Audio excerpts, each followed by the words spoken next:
প্ৰবঞ্চক ৰিপুণ বৰাক পুনৰ দললৈ উভতাই আনি কংগ্ৰেছে প্ৰমাণ কৰিলে যে তেওঁলোক শয়তানৰ পৰা মুক্ত নহয়। তেওঁলোকৰ পৰা সংস্কাৰ আশা কৰাটো সাধাৰণ মানুহৰ বাবে পৰ্বতত কাছকণি বিচৰাৰ দৰে। কোনো নাই, একো নীতি আদৰ্শ নাই, প্ৰত্যেকৰে এটাই লক্ষ্য কেনেকৈ শাসনত অধিষ্ঠিত হ'ব পাৰে।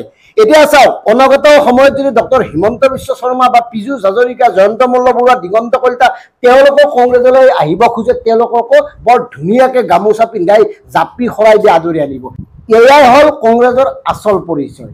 গতিকে কংগ্ৰেছৰ সীমাহীন ভ্ৰষ্টাচাৰ, সীমাহীন দুৰ্নীতিৰ বাবে অসমৰ সাধাৰণ জনতাই ভাৰতীয় জনতা পাৰ্টীক শাসনত অধিষ্ঠিত কৰিছিল আৰু তাৰ পিছত ভাৰতীয় জনতা পাৰ্টীৰ কাম কাজৰ প্ৰতি মোহভংগ ঘটিল অসমৰ সাধাৰণ জনতাৰ আৰু বিকল্প হিচাপে কংগ্ৰেছ দলৰ চিন্তা কৰিছিল। কিন্তু কংগ্ৰেছ দলে কৰিলে কি?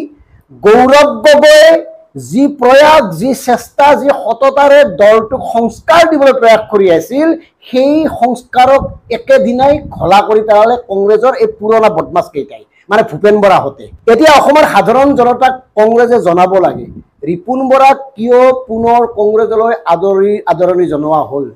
ৰিপুণ বৰা কংগ্ৰেছৰ বাবে অবিচ্ছেদ্য অংগ নেকি? ৬৮ বছৰীয়া ৰিপুণ বৰাই বিগত সময়ত কংগ্ৰেছৰ সভাপতি আছিল, শিক্ষামন্ত্ৰী আছিল, সাংসদ আছিল, কি নাছিল? আৰু তাৰ পিছত ২.৫ বছৰ পূৰ্বে কংগ্ৰেছক বিশ্বাসঘাতকতা কৰি, প্ৰতাৰণা কৰি কংগ্ৰেছৰ বিৰুদ্ধে বিগত লোকসভা নিৰ্বাচনত প্ৰাৰ্থিত্ব প্ৰদান কৰি তেওঁৰ দলৰ পৰা কাক ক্ষতি কৰিছিল। এই কথাটো প্ৰত্যেকেই জানে, কংগ্ৰেছকে ক্ষতি কৰিছিল আৰু লাভ কাৰ হৈছিল? ভাৰতীয় জনতা পাৰ্টীৰ লাভ হৈছিল। গতিকে তেনেকুৱা বয়সস্থ এজন প্ৰবঞ্চক নেতাক কিয় কংগ্ৰেছলৈ আনিবলগীয়া হ'ল? কংগ্ৰেছত শক্তিৰ অভাৱ হৈছে নেকি?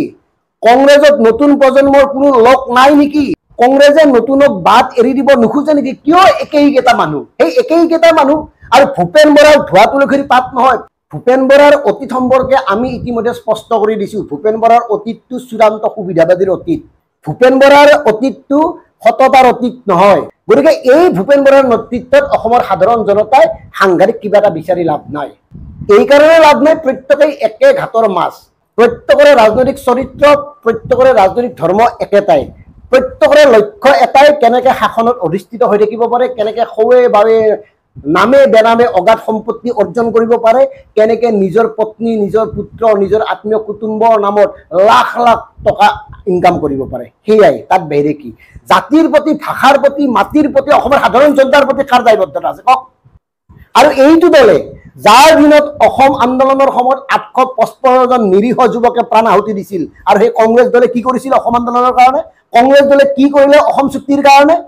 আৰু আজি অসম চুক্তিৰ হৈ অকালতি কৰি কেৱল ৰাজনীতি কৰি আছে এওঁলোকে। গতিকে এওঁলোকক চিনি থওক। আমাৰ DKP ক্ষেত্ৰত স্পষ্ট কথা, যদি আপোনালোকে ৰাজনীতিৰ সংস্কাৰ বিচাৰে, যদি আপোনালোকে ৰাজনীতিত মূল্যবোধ বিচাৰে, এই দল ফল বাদ দিয়ক।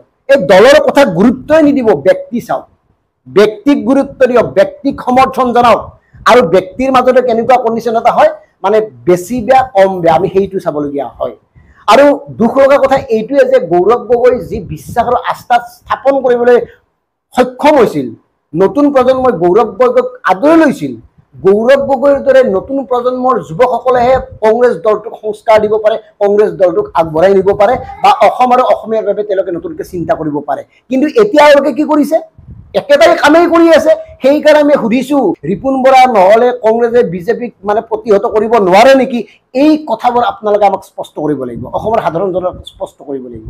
কাৰণ আমি জনাত তেওঁলোক বিশ্বাসঘাতক, আৰু বিশ্বাসঘাতক এজন লোকৰ চৰিত্ৰ, এজন লোকৰ ধৰ্ম, এজন লোকৰ স্থিতি, সি যি দলতেই নাথাকক সেই একেটাই হৈ থাকিব। গতিকে ৰিপুণ বৰাৰ পৰা একো সাংঘাতিক অসমৰ সাধাৰণ জনতাই নাপায়। কি পাইছিল? আগতে কি পাইছিল? শিক্ষামন্ত্ৰী হৈ তেওঁ কিডাল কৰিলে? তেওঁৰ এগেইনষ্টতো CBIত কেছ আছিল, গ্ৰেপ্তাৰ হৈছিল। গতিকে এওঁলোক কাৰ এজেণ্ট, কাৰ হৈ কাম কৰে, কেনেকৈ কাম কৰে, এই কথাবোৰ অসমৰ সাধাৰণ জনতাই এতিয়া লাহে লাহে বুজিবলৈ ধৰিছে।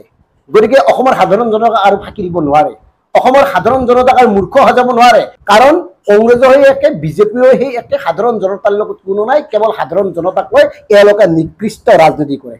ধন্যবাদ।